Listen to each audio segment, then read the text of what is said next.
Toutes et à tous, c'est Cryptéo et on se retrouve sur la chaîne de Blockchain Capital pour vous faire un live spécial sur les stablecoins. C'est très important, j'entends beaucoup de bêtises encore sur les stablecoins, les gens qui ne comprennent pas comment ça fonctionne, les gens qui ne comprennent pas à quoi ça sert, les gens qui ne comprennent pas pourquoi il y en a des nouveaux qui arrivent, etc. Et pire que ça, j'ai vu des gens qui achetaient des stablecoins et qui pensaient que ça allait augmenter dans le temps en termes de valeur, parce que là, j'ai vu des gens qui me disaient tiens, ça c'est génial, c'est à 1$ ou à 99$ quand il l'a acheté, c'est que ça peut monter et tout. En plus il y a une capitalisation boursière incroyable et tout, je pense que si ça monte comme ça allait sur le Bitcoin, ça va être un truc de ouf. Non, les stablecoins c'est fait pour être stable, il faut arrêter les bêtises et je vais vous montrer comment ça fonctionne. Alors, je vais juste vous tourner l'écran pour que vous puissiez voir ceux qui sont sur TikTok. Pour rappel, si vous êtes sur TikTok, les amis, venez nous rejoindre sur la chaîne Twitch de Blockchain Capital. Vous allez sur Twitch, vous tapez Blockchain Capital, on est les seuls dessus et c'est surtout très intéressant pour vous parce que vous avez toutes les informations directement sur Twitch. Alors, pour commencer, les amis, la base des bases, comme d'habitude, vous devez vous mettre en favori le site de CoinMarketCap. Et pour la simple et bonne raison que toutes les cryptos y sont renseignées. Et les stablecoins, bim, comme par hasard, c'est des cryptos, c'est des actifs numériques. Donc vous pouvez aller dans la catégorie stablecoin sur CoinMarketCap et vous verrez du coup tous les stablecoins qui sont présents. Vous verrez qu'il y en a quand même pas mal. Et vous verrez leur rang par rapport à la capitalisation de marché sur le côté. Ça c'est aussi très important à surveiller et vous voyez tout ce qui est là-dessus et je vais vous en présenter quelques-uns tout à l'heure, surtout ceux qui sont très importants à surveiller. Mais bon, on va passer d'abord à la présentation. Donc, les stablecoins sont des cryptos qui sont faites pour être stables. Alors là, on a l'air d'être débile comme ça, mais en fait, c'est pas si simple que ça et surtout, il y a plein de gens qui se trompent. Oh la vache, je vais y arriver. Les stablecoins, tout d'abord, c'est quoi? Eh bien, un stablecoin, c'est une devise numérique liée ou garantie par des actifs tels que les devises, le fiat, mais également de l'or ou directement d'autres actifs crypto pour maintenir leur valeur stable. Ça, c'est très important. Et il faut savoir que actuellement, la plupart des stablecoins sont peg au dollar. Quand on dit peg au dollar, ça veut dire qu'ils sont liés au dollar. C'est-à-dire qu'un stablecoin numérique, je vais vous donner les exemples tout à l'heure, égale 1$. Jusque-là, ça devrait le faire. Ça devrait être à peu près clair. Mais bon, je veux quand même vous donner aussi là-dessus que il n'existe pas que des stablecoins qui sont peg au dollar, il y a évidemment des stablecoins qui sont peg aux autres monnaies fiat telles que l'euro, etc. Mais également, il y a des stablecoins qui sont très intéressants parce qu'ils sont peg à des actifs comme l'or. Par exemple, vous avez le Pax Gold qui est donc un actif où eux, ils achètent de l'or et ils émettent du coup ce stablecoin qui a directement le prix de l'once d'or. Ça peut être intéressant et on va en avoir un qui va être sur le Bitcoin. Il y a plein de choses qui sont proposées dans le monde des stablecoins. C'est pour ça que on est encore qu'au début, comme d'habitude, des cryptoactifs en général, mais des stablecoins, c'est la même chose. Donc, je vais vous expliquer rapidement ce que c'était. Et maintenant, à quoi ça sert? Alors, la mission principale des stablecoins, c'est de se protéger de la volatilité sur les marchés des cryptos. Des cryptos actifs. C'est vraiment la principale mission de quand est-ce qu'ils se sont créés. C'est parce qu'il y a des gens qui disaient oui bon comme d'habitude là j'ai acheté du Bitcoin, je sais que ça va se viander et je sais pas comment me protéger pour pouvoir avoir quelque chose de stable par rapport à nos monnaies actuelles, l'euro, le dollar, etc. Donc on a créé les stablecoins en partie grâce à ça, enfin, à cause de ça. On a aussi créé ça en partie parce que ça permet un lien entre ta paye et les cryptos, hein. C'est pour que tu puisses en fait avoir ta paye toi en euros, en dollars, etc. et que tu puisses la mettre en crypto, en gros, mais tout en restant stable avec ton euro et ton dollar, c'est très important. Donc c'est un petit peu le lien entre ta paye et les cryptos. Ça permet également de trader avec des références que tu connais, donc avec l'euro, le dollar, la référence que toi tu connais. C'est plus facile de trader comme ça et d'avoir une valeur, donc Bitcoin, dollar, Ethereum, dollar, etc. Parce que avant, quand moi j'ai commencé le monde des cryptos en 2017, quasi toutes les paires étaient en Bitcoin. C'est-à-dire qu'en fait on réfléchissait Bitcoin Ethereum, Bitcoin XRP, Bitcoin etc. Parce que les stablecoins venaient à peine de se lancer, n'existaient pas vraiment. Et du coup c'était pas très clair. Donc tu pouvais... Enfin, c'était pas que c'était pas très clair, c'était que par rapport à nous, notre vision du monde et de ce qu'on a derrière, on n'arrivait pas trop à se le représenter et ça posait certains problèmes sur certaines personnes. Donc on a créé et on a mis en place les stablecoins. Résumé, C'est un actif numérique qui est PEG, donc qui est lié à un actif fiat généralement. Je me dis généralement parce que je vous expliquais qu'il y en avait qui étaient sur l'or, etc. C'est une sécurité parce que c'est sécurisé grâce à la technologie de la blockchain. Encore une fois, je vous le rappelle, c'est la technologie de la blockchain qui est vraiment très important et qui n'est vraiment pas à négliger. Donc vraiment, comme d'habitude, ne crachez pas sur le monde des cryptos par rapport à tel ou tel crypto qui effectivement est un scam, une arnaque, etc. C'est la technologie qui est vraiment incroyable et qu'il faut faire attention, quoi. Ensuite, on peut effectuer des transactions en temps réel grâce à ces stablecoins. Ça, c'est vraiment super cool et ça permet de se couvrir contre une. Enfin, j'ai oublié, ça permet de transférer de la valeur pair à pair. Enfin, j'ai oublié de le mettre alors que c'est hyper important. Ça permet de transférer de la valeur pair à pair, donc sans organe tiers de contrôle comme le sont actuellement nos banques. C'est-à-dire que là, actuellement, tu envoies des euros, tu les envoies via ta banque à quelqu'un d'autre. Ou alors tu le fais en cash, en main à main, mais quand tu le fais via ta carte, via etc., tu fais appel à un organisme tiers au milieu qui va permettre, d'ailleurs, tiens, il y a un S, bref, de pouvoir envoyer de la valeur à quelqu'un. Et là, le but du jeu de créer ces paires USDT, USDC, etc., que je vais te montrer tout à l'heure, tu peux l'envoyer sans qu'il y ait quelqu'un derrière. C'est la blockchain qui va sécuriser et qui va permettre le transfert. C'est vraiment très important. Et enfin, c'est ce que je vous disais tout à l'heure, ça permet de se couvrir contre une éventuelle volatilité des marchés. Quand on sait qu'on est en très hausse, très baisse, etc., tu peux te dire, tiens, je vais mettre un petit peu de côté en stablecoin, mais toujours en restant dans le monde des cryptos, parce que je sais que ça va baisser, monter, etc. Ce qu'il faut que vous sachiez, et c'est là où les gens se trompent, alors je suis désolé, les couleurs elles sont pas forcément bien choisies, mais sur cette slide, pour ceux qui sont dessus, tant pis, si vous voulez avoir la connexion parfaite, venez sur Twitch les amis, ce sera beaucoup plus intéressant pour vous. Et j'ai l'impression que j'ai 2-3 bugs là sur la connexion via mon tel. Je vais repasser en données avec la Wi-Fi parce que ça me fatigue des bugs de connexion. Gauthier, je compte sur toi pour me dire si la connexion elle fonctionne bien. Normalement là c'est bon, on est revenu avec un truc à peu près bien avec la Wi-Fi, mais j'ai vu qu'il y avait 2-3 bugs. Bref, il faut savoir qu'il existe actuellement 3 types de stablecoins, ok. Il faut vraiment que vous les connaissiez et on va les analyser juste après. Là je vous fais vraiment juste la petite presse et puis après on va parler des stablecoins et puis après je vais répondre à vos questions. Parce que c'est vraiment très important et les gens ne connaissent pas comment ça fonctionne, les gens ne connaissent pas à quoi ça sert, etc. Et il faut vraiment faire attention. Donc, 3 types de stablecoins. Premier type de stablecoin qu'on peut relever, c'est les stablecoins centralisés et collatéralisés. Donc, c'est ceux qui sont émis et gérés par une entité centrale. Jusque là, ça va bien, tout va bien, c'est logique, hein, centralisé. Les transactions et les changements sont directement gérés par cette autorité centrale. Encore une fois, c'est très simple. Et c'est très souvent lié à une devise réelle, le dollar, l'euro, etc. Et donc ça c'était pour l'aspect centralisé. Pour l'aspect collatéralisé, eh ben, c'est qu'en fait tu as une réserve directe qui est souvent en 1 pour 1. Donc c'est à dire que c'est ce que je te disais tout à l'heure en début, c'est que admettons tu prends l'USDT, donc qui est un stablecoin centralisé collatéralisé que je vais t'expliquer tout à l'heure. Il est centralisé parce que c'est la société qui est derrière USDT qui va mettre en place et gérer les nouveaux USDT qui vont être lâchés sur le réseau. Et en partie, à chaque fois qu'ils vont émettre un USDT, ils vont garder $1 dans leur réserve. Ça c'est très important. Donc c'est pour ça qu'ils sont collatéralisés avec du dollar pour le coup. C'est les centralisés collatéralisés qui sont émettre $, collatéralisés avec $1, très important. Les avantages, c'est qu'ils sont fiables au vu de la garantie qui est déposée, c'est que si tout va bien. Par contre, l'inconvénient, c'est également ce qui est lié directement à l'avantage, c'est qu'il faut faire confiance à l'organisme qui les émet et qui les truc. Parce que du coup, vu que c'est une crypto, l'organisme peut en émettre autant qu'il veut et dire qu'il en a de côté alors qu'il n'en a pas forcément de côté. Et ça, il faut vraiment faire très attention, c'est un petit peu la peur qui a été notamment avec le plus gros stablecoin, l'USDT. Il y en avait qui disaient que faire attention parce que ce qui était collatéralisé en USDT était placé quelque part, donc à risque, etc.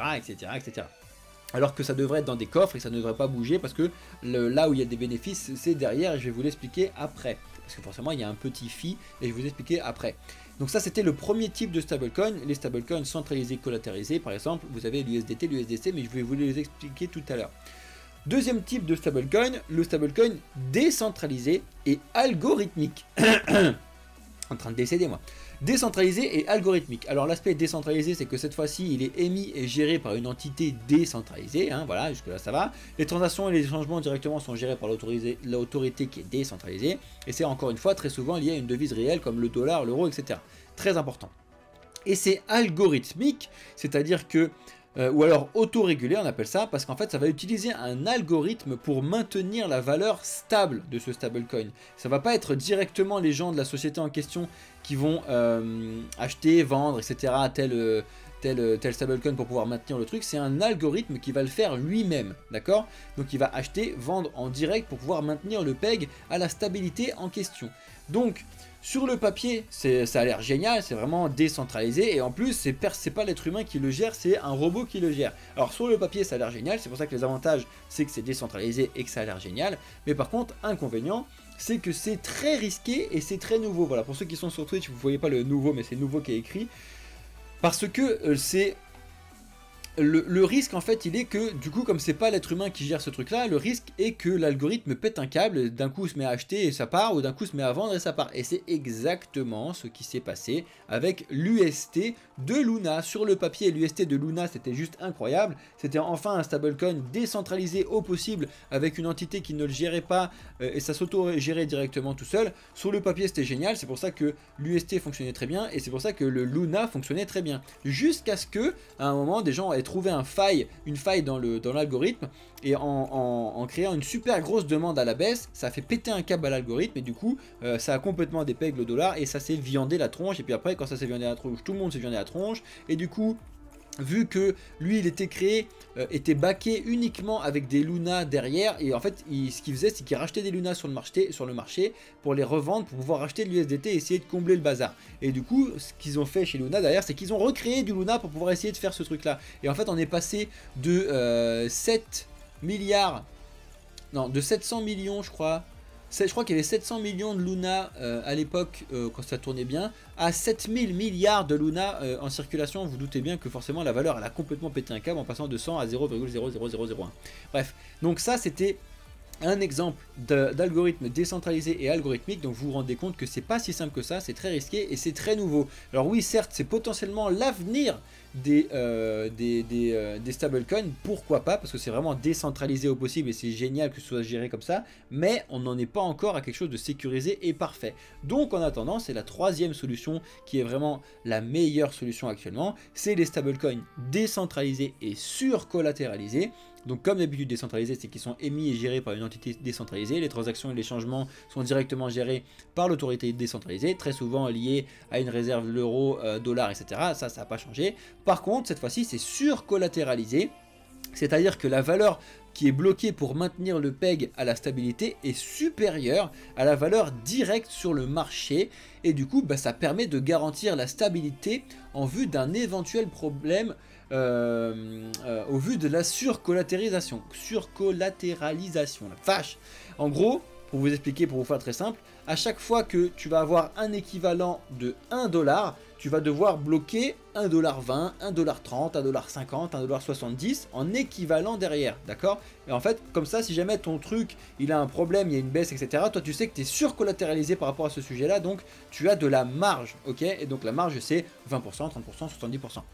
Et je vais te présenter maintenant, du coup, quels sont les stablecoins principaux, comment ils fonctionnent, est-ce qu'ils sont surcollatéralisés, est-ce qu'ils sont centralisés, et on va pouvoir analyser ça ensemble et surtout comprendre, du coup, ce qui se passe réellement derrière. Mais là tu le vois bien, celui-là sur le papier c'est le meilleur parce que du coup c'est décentralisé, personne ne le gère, c'est pas un algorithme donc il n'y a pas forcément de risque et donc du coup les inconvénients c'est que sur le papier il n'y a pas d'inconvénients. Sur le papier c'est le meilleur truc possible, c'est génial, le stablecoin est vraiment stable et en plus derrière il est surcollatéralisé donc s'il y a un problème on a de la marge. Ce qui n'est pas le cas sur quelque chose qui est juste collatéralisé à 1 pour 1. Il y en a qui disent que ça sert à rien d'être surcollatéralisé, etc. Donc maintenant on va revenir sur ma page internet là. Et ce que je voulais vous dire là-dessus, c'est qu'on va prendre les premiers et on va discuter sur les premiers là juste pendant 5-6 minutes parce que je sais que des gens se trompent en utilisant le Tether, l'USD Coin, le Binance Coin, etc. Et malheureusement, les gens qui arrivent dessus comprennent pas trop comment ça fonctionne. Salut Deadpool, salut Gauthier, merci d'être là, c'est super les amis. Alors, on va commencer avec le sujet de pourquoi j'ai fait cette vidéo. C'est qu'il y a des gens qui achètent des stablecoins en pensant que ça va augmenter dans le futur et donc que c'est le meilleur investissement parce que pour l'instant c'est à 1 dollar et que du coup ça va augmenter à 100, 200, 300 dollars. Non, c'est un stablecoin qui est peg au dollar et qui est fait justement pour rester au dollar. Donc là vous le voyez, on est trié sur les stablecoins sur CoinMarketCap, donc forcément tout vaut quasiment 1 dollar, surtout les premiers. Bien évidemment, si vous descendez, vous allez voir que vous tapez l'ancien UST qui était l'USTC maintenant, qui est donc plus du tout peg au dollar, il vaut 2 centimes, donc vous voyez qu'il y a un problème là-dessus. Par contre, il y a quand même encore 217 millions de dollars investis sur le Terra classique, hein. Bon bref, ça c'est autre chose, mais c'est quand même important à savoir. Et les autres, sinon, ils sont quand même assez proches du dollar. Il y en a qui pètent un petit peu un câble, comme l'USDJ là, et ça, faut faire attention quand ça pègue vers le haut, enfin quand ça monte vers le haut, c'est aussi mauvais que quand ça monte, quand c'est vers le bas. Faut vraiment faire très attention à ça. Donc, on revient sur les principaux projets et celui qui a fait que j'ai voulu vous faire cette vidéo, c'est le DAI. Parce que en soi, le DAI, quand tu arrives et que tu es complètement débutant, tu te dis tiens, DAI, ok, c'est une crypto, ça a l'air intéressant, c'est 1 dollar, tiens, il y a déjà tout ça d'investi dessus, ça peut être un bon projet à investir et bam, t'achètes des DAI et tu crois que ça va investir. Parce qu'il n'y a pas juste le mot USD ou euro dedans. Les autres c'est à peu près clair. USDT, USDC, BUSD, TUSD, USDP, USDD, tu te doutes bien que là il y a un truc fortement lié avec l'USD, hein, à moins que tu sois complètement débile. Pour le coup, par contre, au milieu tu as le DAI, et le DAI tu te dis tiens, est-ce que c'est un stablecoin ou pas? Et ben oui, le stablecoin du DAI, un DAI équivaut à 1 dollar. C'est pour ça que c'est à peu près, parce que c'est un stablecoin là-dessus.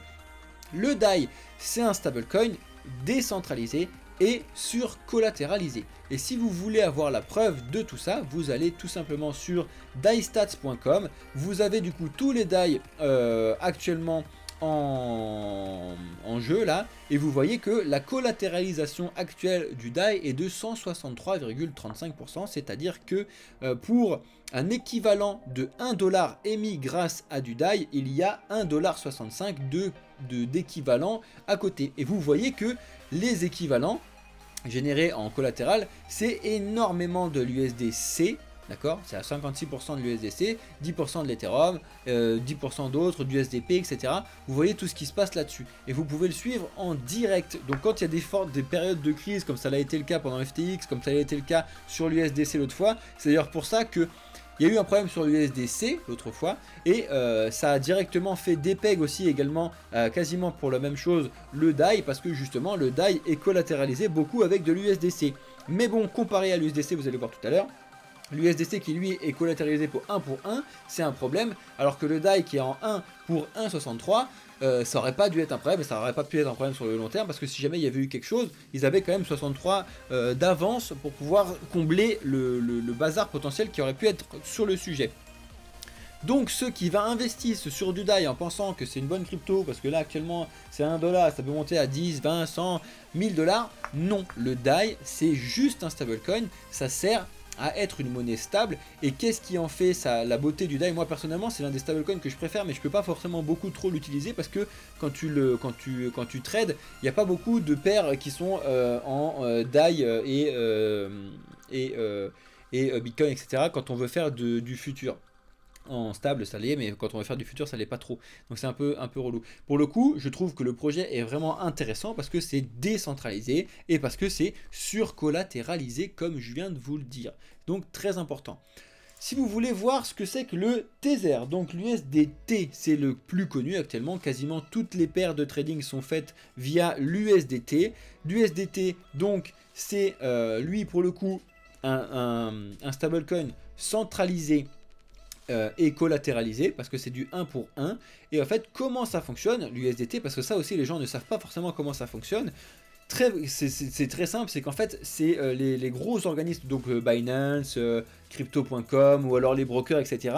qui vont acheter de l'USDT. Donc en fait ils vont envoyer à la société derrière USDT, donc à Tether, ils vont envoyer admettons 100 000 dollars et Tether va leur envoyer 100 000 USDT, ok, c'est comme ça que ça fonctionne. Tu leur envoies 100 000 dollars, ils vont les mettre de côté, les mettre en collatéral et donc les bloquer, donc les garder dans un coffre, et ils vont émettre sur la blockchain 100 000 USDT. C'est comme ça que ça fonctionne. Et si jamais toi tu veux récupérer, enfin ces grosses plateformes là elles veulent récupérer, elles renvoient 100 000 USDT à Tether et lui il va les prendre, les supprimer, donc les burn et en renvoyer les 100 000 $ à la société.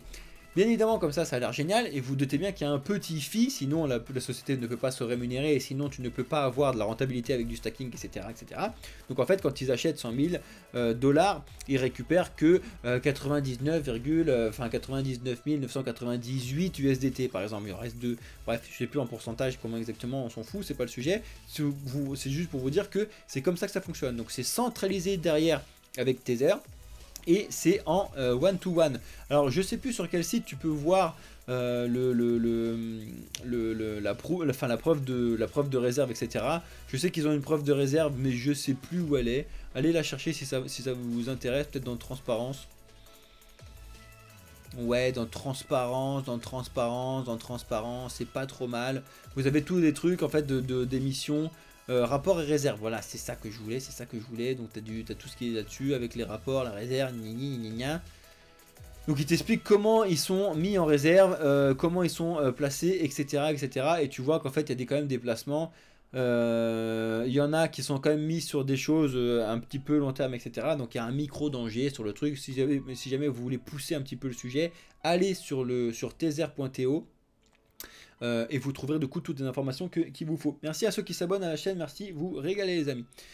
Ensuite, on enchaîne avec le principal concurrent de l'USDT qui a fait beaucoup parler de lui, c'est l'USDC. Alors l'USDC, il est directement émis par Circle, c'est pour ça que tu entends très certainement souvent dans les informations Circle. C'est quoi Circle? Et bien Circle, c'est ceux qui permettent d'émettre l'USDC. Sinon, c'est exactement la même chose que l'USDT. Tu envoies des sous à Circle, Circle te renvoie des USDC créé sur la blockchain.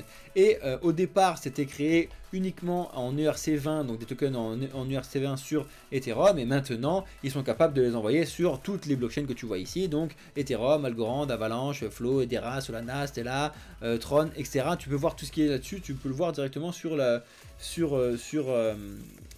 sujet du SDC. Ça c'est très important parce que les gens ne comprennent pas encore trop le système des bridges, etc. Alors là je vous fais beaucoup de live accès débutants, et les bridges c'est vraiment des choses qui sont plutôt pour des intermédiaires. Pour comprendre les bridges, il faut déjà avoir compris toutes les notions que je vous explique là déjà actuellement. Mais sachez que vous pouvez avoir un USDC qui est sur votre wallet, mais vous ne pouvez pas forcément le voir si vous n'êtes pas sur la bonne blockchain qui va le lire. N'oubliez pas que les cryptos, les USDC c'est pareil, ça n'est pas des fichiers, les cryptos ne bougent jamais de la blockchain en question, ils sont toujours sur la blockchain, et en fait ce que vous avez via vos wallets c'est juste de pouvoir lire et un accès à ces cryptos qui sont sur la blockchain. Ça c'est vraiment très important. Donc voilà, je voulais donner les deux principaux, vraiment les deux plus gros, comme vous pouvez le voir en allant là-dessus, c'est bien évidemment le Tether et l'USDC. C'est un petit peu la petite guéguerre entre les deux, c'est aussi ce qui fait, comme d'habitude, je fais que de vous le répéter, c'est que là la concurrence fait que c'est toujours intéressant, parce qu'ils sont toujours en train de dire, moi regardez, je vous prouve que tout va bien, etc. etc. Et c'est comme ça que ça fonctionne, il faut toujours prouver le bon fonctionnement du truc, et puis avant l'arrivée de l'USDC, du BUSD, etc., il n'y en avait pas beaucoup, et du coup les gens faisaient confiance, mais on était obligé de faire confiance entre guillemets. Ensuite, là, il faut absolument qu'on aborde le sujet du BUSD, c'est très important parce que les gens ne comprennent pas comment ça fonctionne, le BUSD.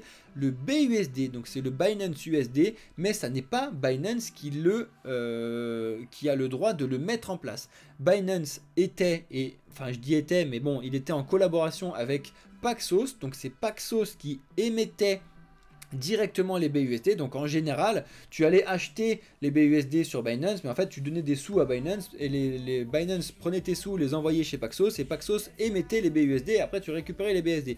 Bon, ça a l'air d'être un petit bazar comme ça, sauf que actuellement, grosse news très importante, et c'est rappelé sur le site de Paxos, Paxos n'a plus le droit de minter, donc de fabriquer des BUSD, ils n'ont plus le droit de le faire, donc du coup c'est un petit peu un problème. Donc tous ceux qui sont là actuellement, ils existent toujours, hein, les BUSD qui sont présents sur la blockchain, ils sont toujours là, c'est juste qu'ils n'ont pas le droit d'en émettre des nouveaux. Et ça c'est quand même un problème pour Binance, un problème du coup de marque, qui font que de le rappeler, ils n'arrivent pas à s'en dépatouiller. Au début c'était génial parce qu'en fait ils se disaient, voilà, on a fait un stablecoin, mais en même temps il est décentralisé parce que c'est pas nous qui le gérons, c'est Paxos. Et maintenant le problème c'est qu'en fait ils se tapent le fait que Paxos n'a plus le droit de créer les nouveaux BUSD, parce que c'est la SEC qui leur a dit ça comme ça, c'est comme ça, qu'est-ce que je te dis. Donc c'est même proposé là-dessus. Vous pouvez récupérer vos USD directement. Vous pouvez toujours par contre nous envoyer vos BUSD et vous récupérer des USD. Ça ils le font toujours Paxos, et heureusement. Parce que de toute façon en fait ils récupèrent les sous, ils brûlent les BUSD et ils t'envoient les USD, ou alors tu peux les convertir directement sur le site de Paxos avec leur token à eux, l'USDP, donc l'USD Paxos, donc c'est celui-là, le Pax dollar, pardon, l'USD Paxos. Le Pax dollar, c'est encore une fois un autre stablecoin centralisé et collatéralisé, c'est la même chose. Tu as donc l'USDP qui est comme l'USDT, qui est comme l'USDC, c'est centralisé et collatéralisé en 1 pour 1 sur le dollar. Donc jusque là tout va bien. Pareil, vous avez le True USD, c'en a encore un autre, voilà, c'est le TUSD qui est du coup vous allez pouvoir le voir si jamais ça vous intéresse. On va pas passer 1000 ans sur tous les trucs qui ressemblent. Vous allez sur TUSD.io, vous savez comment ça fonctionne. Vous avez la transparence dessus, donc voilà, ils sont toujours en 1 pour 1. Vous avez tout ce qui se passe là-dessus, si ça vous intéresse. Là où je veux aller un petit peu plus loin, c'est avec donc l'UST, pardon, on va pas en parler donc de Luna parce que c'est viande à la tronche, mais un des directs concurrents potentiels un petit peu au DAI et à l'aspect un petit peu algorithmique, c'est le Decentralized USD, donc l'USDD. Et lui pour le coup il a fait beaucoup parler de lui à l'époque du Luna parce que c'était un petit peu un concurrent aussi algorithmique là-dessus. Lui il est surcollatéralisé. D'ailleurs ils se trompent un peu sur leur site, ça me fait bien marrer parce qu'ils marquent que le DAI est surcollatéralisé à 120% alors que tu le vois là-dessus c'est pas vrai, il est surcollatéralisé à 163% actuellement. Donc ils devraient un petit peu mettre à jour leurs données. Mais bon, eux ils se sont surcollatéralisés encore plus, donc j'espère au moins que celle-là d'info elle est bonne. Ils sont surcollatéralisés à 173% 25, ça pour le coup normalement elle est mise à jour parce que juste en dessous, si tout va bien, vous avez la transparence de comment ça fonctionne. Donc actuellement en collatéral, vous les avez là-dessus. Et il faut savoir une chose de très important, c'est qu'il faut savoir quel est le collatéral utilisé par les protocoles en cas de faillite. Et là vous le voyez, le collatéral est énormément collatéralisé avec du TRX, parce que il faut savoir que l'USDD c'est le stablecoin émis par la blockchain de Tron. Donc comme l'a été l'UST de Luna, qui était beaucoup backé en Luna, eux ils sont énormément backés en TRX. Ils ont également beaucoup de Bitcoin, hein, ils ont quand même 14 000 Bitcoin de côté là-dessus. Mais bon, c'est quand même pas fifou sur le sujet. Tu peux voir quand même ce qui se passe en regardant directement comment ils sont collatéralisés. Donc tu vois que par exemple, avant ils avaient beaucoup d'Ether et j'ai l'impression qu'ils ont plus d'Ether, ça change souvent. Hein. Là ils ont tout foutu en Bitcoin, hein, je crois, hein, quasiment. Donc sur les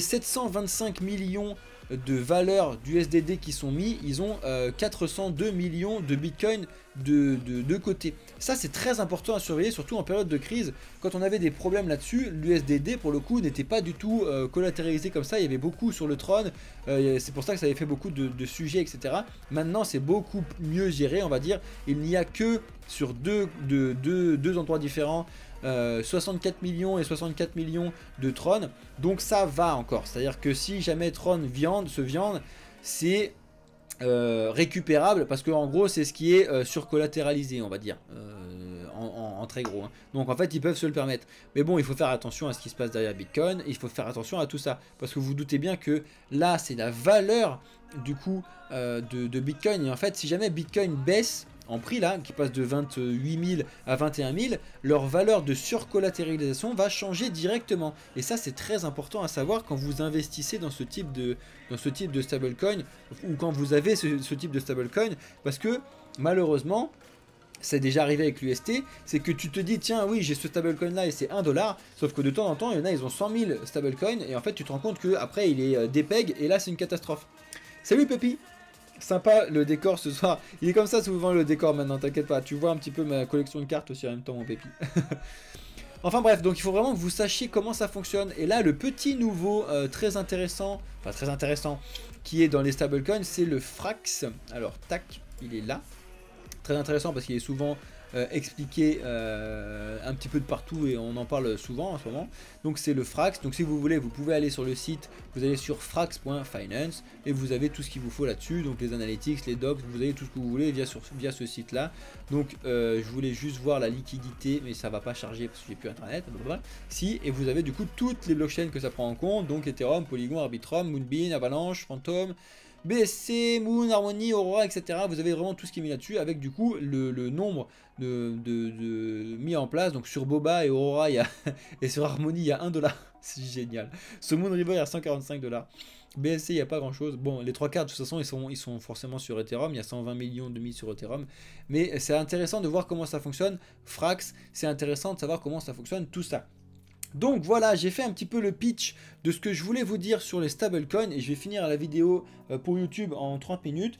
Re-regardez le début si jamais vous avez loupé les bases des bases, mais il faut que quand vous investissez, il faut que vous soyez au courant de ce que vous faites, comme d'habitude. Et là, je vous ai expliqué l'aspect centralisé des stablecoins, l'aspect décentralisé de d'autres, l'aspect algorithmique intéressant, pas intéressant. Il faut que vous sachiez ça, même quand vous tradez, parce que quand vous tradez actuellement, les 3 quarts du temps, on trade en futur avec de l'USDT. Et il faut savoir ce qui se passe avec l'USDT. On a eu beaucoup de frayeurs avec l'USDT pendant qu'on était sur FTX. Donc c'est vraiment à surveiller. Je finis juste le live avec, même pour ceux qui sont sur la vidéo YouTube, avec le fait de vous rappeler ceux qui sont en live tout de suite. Je vais laisser place à Alex d'ici une demi-heure pour un live direct sur le FOMC. C'est vraiment très important. On a déjà parlé ce matin lors de la matinale news. On fait que d'en parler depuis cette semaine parce que ce live FOMC et donc les news FOMC, donc de taux de banque centrale de la Fed qui va être donné ce soir à 19 h est à surveiller de très près. Peu importe ce que vous faites, peu importe où vous êtes. Très important, donc c'est tout à l'heure à 18 h 45, je laisse la place à Alex. Voilà, pour ceux qui étaient sur YouTube, c'était Cryptéo pour la chaîne de Blockchain Capital. Ciao!